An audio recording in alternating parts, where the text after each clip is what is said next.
Hi friends, வரக்கூடிய group 2 general English எக்ஸாமுக்காக நம்ம வந்து சிலபஸ் இருக்கக்கூடிய போயம் வைஸாக பார்த்தோம் அப்படின்னா வந்து சினானிம்ஸ் எல்லாமே தமிழ் அர்த்தத்தோட டெஃபினிஷன் வந்து பார்க்கலாம்.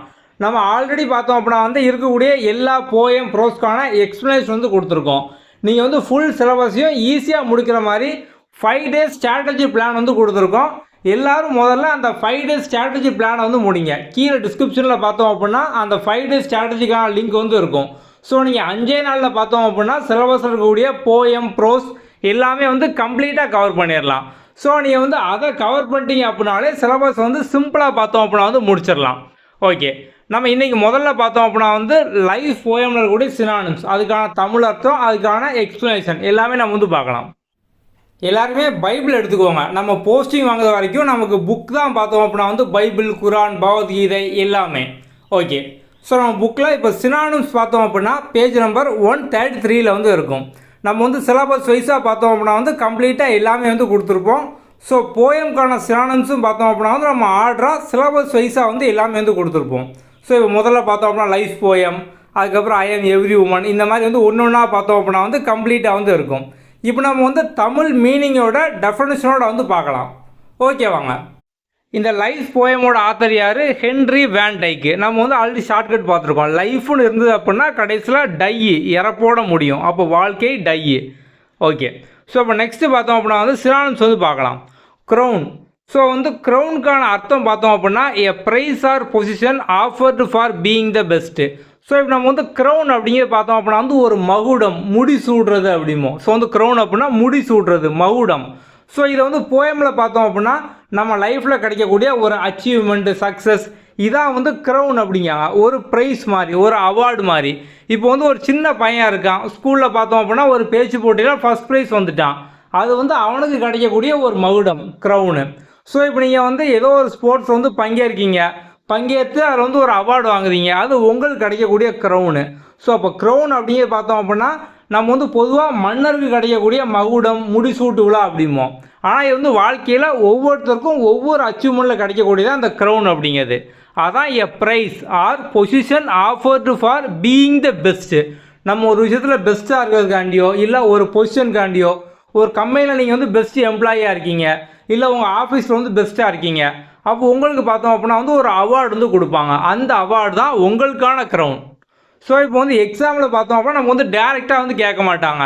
ஸோ ஒரு சென்டென்ஸில் பார்த்தோம்னா அந்த மாதிரி வந்து எக்ஸாம்பிளோட வந்து கொடுத்துருப்பாங்க. நீங்கள் வந்து ஒரு விஷயத்தில் வந்து பெஸ்ட்டாக இருக்கீங்க.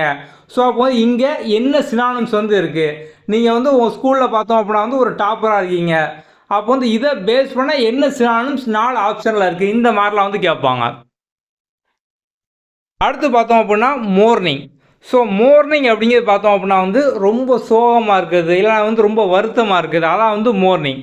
Feeling or expressing great sadness, நம்மளோட மிக கடுமையான சோகத்தை வந்து வெளிப்படுத்துறது, இதான் பார்த்தோம் அப்படின்னா மார்னிங் அப்படிங்கிறது. நம்ம ஏற்கனவே பார்த்தோம் அப்படின்னா தனித்தனியாக ஒவ்வொரு போயம் வந்து கொடுத்துருக்கோம். இந்த லைஃப் போயமில் ஆத்தர் வந்து என்னெல்லாம் சொல்ல வராரு, நம்ம அது ஃபுல்லாக பார்த்தோம் அப்படின்னா லைன் பை லைனாக வந்து கொடுத்துருப்போம். ஸோ நீங்கள் வந்து அந்த லைஃப் போயம் இன்னும் பார்க்கல அப்படின்னா அந்த போயம் வந்து பார்த்துருங்க. ஸோ நீங்கள் போயம் பார்த்துட்டு சினானிம்ஸ் பார்க்கும்போது இன்னும் வந்து சிம்பிளாக புரியும். ஸோ நீங்கள் மெயினாக பண்ண வேண்டியது அந்த 5 days ஸ்ட்ராட்டஜி. அந்த 5 days ஸ்ட்ராட்டஜி முடிச்சிங்க அப்படின்னாலே நீங்கள் இங்கிலீஷை வந்து முடிச்சிட்டிங்க. அடுத்தது பார்த்தோம் அப்படின்னா veils. To hide or cover something so that you cannot see it clearly.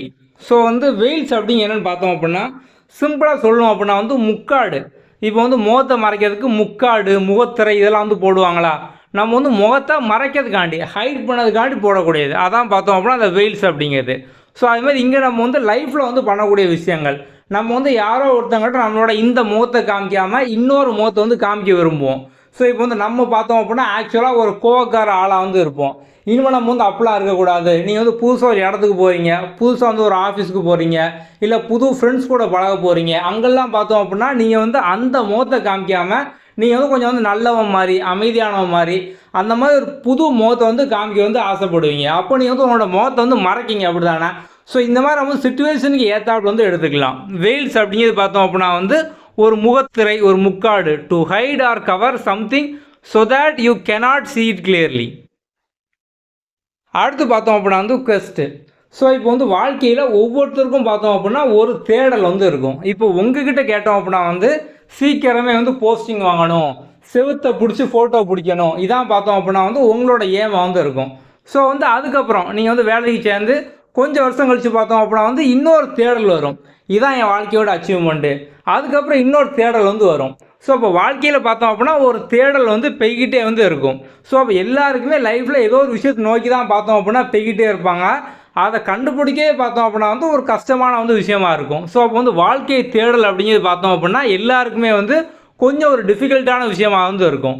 இந்த குவெஸ்ட் அப்படிங்கிறது பார்த்தோம் அப்படின்னா வந்து ஒரு தேடுதல் தான். ஸோ தேடுதல் அப்படிங்கிற நம்ம வாழ்க்கையோட தேடுதல், நம்ம வந்து எதுக்காக வாழ்கிறோம், நம்மளோட நோக்கம் என்ன, நம்ம பிறந்ததுக்கான நோக்கம் என்ன, ஸோ அதோட தேடுதல். ஸோ இதான் பார்த்தோம் அப்படின்னா a quest, long search for something that is difficult to find. அடுத்தது பார்த்தோம் அப்படின்னா அன்ரிலக்டன்ட்லி. ஸோ அன்ரிலக்டன்ட்லி அப்படின்னா இப்போ வந்து உங்கள் எல்லாருக்குமே பார்த்தோம் அப்படின்னா ஒரு ஏம் வந்து இருக்கும், ஏதோ ஒன்று அச்சீவ் பண்ணணும் அப்படின்னு சொல்லி. உங்கள் வயசு பார்த்தோம் அப்படின்னா ஒரு 30க்கு மேலே இருக்கலாம், 40க்கு மேலே இருக்கலாம், 50க்கு மேலே வந்து இருக்கலாம். ஆனால் இப்போ நீங்கள் அச்சீவ் பண்ணுறதுக்கு உங்களுக்கு தெரியாத விஷயம் ஒரு ஸ்கூல் பையனுக்கு வந்து தெரிஞ்சிருக்கலாம், ஒரு 10 வயசு பையனுக்கு வந்து தெரிஞ்சிருக்கலாம், இல்லை 15 வயசு பையனுக்கு தெரிஞ்சிருக்கலாம், 20 வயசு பையனுக்கு தெரிஞ்சிருக்கலாம். உங்களுக்கு தெரியாத ஒரு விஷயம் யாரோ ஒருத்தவங்களுக்கு தெரிஞ்சிருக்கலாம். நீங்கள் கற்றுக்கணும்னு ஆசைப்பட்டீங்க அப்படின்னா அவன் வந்து வயசில் சின்னவன், நம்ம போய் அவங்ககிட்ட வந்து எப்படி கேட்க, இந்த மாதிரிலாம் ஒரு தயக்கம் வந்து இருக்கக்கூடாது, அப்படி தானே? ஸோ நீங்கள் தயக்கம் இல்லாமல் இருந்தால் மட்டும்தான் வாழ்க்கையில் வந்து ஜெயிக்க முடியும். இதுதான் அன்ரிலக்டன்ட்லி. ஸோ நீங்கள் ஒரு விஷயத்தை வந்து பண்ணணும்னு ஆசைப்பட்டீங்க அப்படின்னா தயக்கம் இல்லாமல் பண்ணணும். ஸோ நம்ம சொன்ன எல்லா வார்த்தையும் தமிழில் வந்து எழுதி வச்சுக்கோங்க. இப்போ அன்ரிலக்டன்ட்லி அப்படின்னா தயக்கமின்றி, தயக்கம் இல்லாமல், willing to do something. So நீங்கள் வந்து ஏதோ ஒரு விஷயத்த பண்ணுறதுக்கு வில்லிங்காக இருக்கீங்க, ஆர்வமாக இருக்கீங்க, அப்போ தயக்கம் இல்லாமல் பண்ணணும். இதுதான் அன்ரிலக்டன்ட்லி அப்படிங்கிறது. ஸோ இதுக்கு முன்னால் பார்த்தது குவெஸ்ட் அப்படிங்கிறது பார்த்தோம் அப்படின்னா தேடுதல். அது மாதிரி வெயில்ஸ் அப்படிங்கிறது பார்த்தோம் அப்படின்னா வந்து ஒரு முக்காடு இல்லை வந்து முகத்திரை அப்படிங்கலாம். மார்னிங் அப்படிங்கிறது பார்த்தோம் அப்படின்னா வந்து ஒரு வருத்தம், சோகம், அதான் மார்னிங் அப்படிங்கிறது. க்ரௌன் அப்படிங்கிறது பார்த்தோம் அப்படின்னா வந்து ஒரு மகுடம், முடிசூடுறது, இதான் வந்து க்ரௌன் அப்படிங்கிறது. ஓகே, நம்ம வந்து நம்ம டெய்லியும் பார்த்தோம் அப்படின்னா ஒவ்வொரு போயமாக தமிழ் எக்ஸ்ப்ளனேஷனோட வந்து பார்க்கலாம். ஸோ நீங்கள் வந்து அந்த 5 டேஸ் ஸ்ட்ராட்டஜி சேலஞ்சை முடிச்சிட்டிங்க அப்படின்னாலே சிலபஸை வந்து முடிச்சிட்டிங்க. ஸோ இப்போ அதுக்கப்புறம் இந்த பார்க்கக்கூடிய எல்லா சின்ன சின்ன வீடியோ இதெல்லாம் பார்த்தோம் அப்படின்னா ஒரு 5 மினிட்ஸ் 10 மினிட்ஸ் அந்த மாதிரி தான் வந்து இருக்கும். ஸோ இதெல்லாம் பார்த்தோம் அப்படின்னா ஒரு அடிஷ்னலாக செகண்ட் டோஸு, பூஸ்டர் டோஸில் செகண்ட் டோஸு, தேர்ட் டோஸ்னு இருக்குமா, அந்த மாதிரி தான் எல்லாமே. ஸோ நீங்கள் போட வேண்டிய மெயினான பூஸ்டர் பார்த்தோம் அப்படின்னா அந்த 5 டேஸ் ஸ்ட்ராட்டஜி, அதான் முதல்ல எல்லாருமே வந்து முடிச்சிருங்க. ஜென்ரல் இங்கிலீஷ் படிக்கிற எல்லாருமே பார்த்தோம் அப்படின்னா அந்த 5 டே பிளானை வந்து முடிச்சிருங்க. ஓகே, நம்ம அடுத்த வீடியோவில் பார்க்கலாம். தேங்க்யூ.